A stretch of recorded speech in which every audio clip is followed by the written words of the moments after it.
नमस्कार दोस्तों, स्वागत करता हूं आज के इस नए वीडियो में जिसमें हम सीखेंगे अर्धवृत्त का क्षेत्रफल तथा परिमाप कैसे निकालते हैं। अगर आपको अर्धवृत्त का क्षेत्रफल तथा परिमाप निकालना नहीं आता है तो वीडियो के अंत तक बने रहिएगा, आपको पूरा समझ में आ जाएगा। तो चलिए सबसे पहले जानते हैं कि उसका फार्मूला क्या होता है अर्धवृत्त का, परिमाप का और क्षेत्रफल का। क्योंकि मैंने वृत्त का क्षेत्रफल और परिमाप कैसे निकालते हैं मैंने पहले वीडियो में बताया है। अगर आपने वो वीडियो नहीं देखा है तो जाकर देख लीजिएगा। तो चलिए इस वीडियो में हम इसे सीखते हैं कि कैसे निकालते हैं। तो अर्धवृत्त का क्षेत्रफल का फार्मूला होता है, जैसे कि अगर आपको वृत्त का क्षेत्रफल का फार्मूला होता है, मैंने बताया था क्या होता है कि पाई आर स्क्वायर होता है। तो क्या होगा कि अर्धवृत्त में ये आधा हो जाता है, तो इसका क्षेत्रफल हो जाएगा अर्धवृत्त का, वो होगा पाई आर स्क्वायर और बटा के 2। कुछ लोग ऐसे भी इसे लिखते हैं 1/2 इंटू में पाई आर स्क्वायर, ऐसे भी कुछ लोग लिखते हैं। तो ये दोनों सही है, आप किसी तरह भी लिख सकते हैं। आइए अब जान लेते हैं कि अर्धवृत्त का परिमाप का फार्मूला क्या होता है। तो वृत्त का तो आपको नहीं पता ही होगा कि 2 पाई आर होता है परिमाप का फार्मूला। लेकिन जब अर्धवृत्त का हम निकालते हैं तो क्या करते हैं, इसमें हम 2 से भाग दे देते हैं। तो जब इसमें हम 2 से भाग देंगे तो ये क्या होगा कि 2 कट जाएगा, बचेगा पाई आर, और हम पाई आर लिख देते हैं। लेकिन इसका पाई आर परिमाप का फार्मूला नहीं होगा, क्योंकि जब ये हट जाता है तो 2 तो हटा देते हैं, लेकिन जो ये चिन्ह आ जाता है हम जो खींचते हैं, परिमाप का मतलब होता है बेसिकली आर आर यानी कि दूरी होता है। तो क्या करेंगे कि इसे भी जोड़ेंगे और इसका जो व्यास है उसे हम क्या करेंगे, जोड़ देंगे, तो हो जाएगा 2 आर। तो यहाँ पर इसका परिमाप का फार्मूला होगा कितना जानते हैं कि pi r plus 2 r. Pi r में हम जोड़ देंगे 2 आर को, तो इसका परिमाप का फार्मूला आ जाएगा। आप चाहे तो इसे कॉमन भी ले सकते हैं, आर को ऐसे लिख सकते हैं।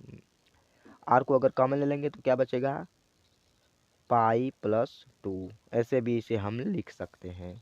तो चलिए अब एक क्वेश्चन लेते हैं और उसे समझने की कोशिश करते हैं कि इसका क्षेत्रफल और परिमाप कैसे निकालते हैं।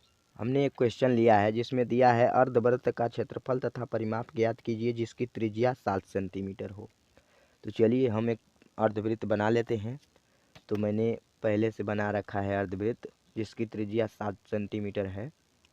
तो अब हम मान निकालते हैं, अब फार्मूले में रखेंगे। तो हमने फार्मूला बताया था क्या होता है, तो मैंने लिख के रखा है कि अर्धवृत्त का क्षेत्रफल होता है पाई आर स्क्वायर बटा के 2, या फिर 1/2 इंटू में पाई आर स्क्वायर, ऐसे भी लिख सकते हैं। तो हम पहले इसका क्षेत्रफल निकाल लेते हैं। तो मान रखेंगे हाँ, पाई का मान रखेंगे 22/7, या फिर 3.17 भी रख सकते हैं। तो हम यहाँ पर क्या रखेंगे, 22/7 रखेंगे।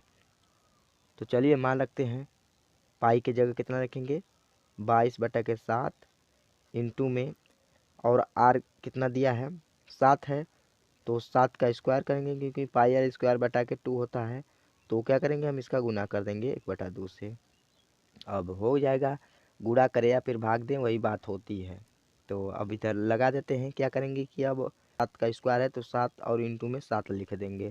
तो नीचे लिख देते हैं तो यह होगा, तो इसे हम काट देते हैं, 11 दूना के 22, ये होगा 11/7 इंटू में 7 इंटू में 7। तो 1 और 7 से 7 कट जाएगा, कितना बचेगा 7 इंटू में 11, तो 11 इंटू में 7। तो अब इसका हम गुणा करेंगे तो 11 7 77, 77 सेंटीमीटर स्क्वायर इसका क्षेत्रफल आएगा अर्धवृत्त का। आइए अब हम इसका परिमाप निकाल लेते हैं कितना आता है। अर्धवृत्त का परिमाप का फार्मूला हमने बताया क्या होता है, पाई आर प्लस 2 आर। तो हम रख देते हैं, पाई का मान कितना रखेंगे 22/7, तो यहाँ लिख देते हैं 22/7 इंटू में आर का मान हम कितना रखेंगे 7 रखेंगे, आर त्रिज्या है, प्लस में 2 आर, यानी लिखेंगे 2 इंटू में 7। आप चाहे तो इसको आर को कॉमन करके भी लिख सकते थे, तो हमने ऐसे लिखा। अब हम क्या करेंगे, 7 से 7 काट देंगे, क्या बचेगा 22 प्लस 14। अब इसे हम जोड़ देंगे तो 4 2 6 होगा और 2 1 3, यानी 36 सेंटीमीटर इसका परिमाप आएगा। यही इसका आंसर है। उम्मीद करता हूँ कि आप लोगों को अर्धवृत्त का क्षेत्रफल तथा परिमाप निकालना आ गया होगा। अगर फिर भी कुछ भी डाउट है तो कमेंट बॉक्स में ज़रूर बताइएगा। मिलते हैं नेक्स्ट क्लास में। जय हिंद।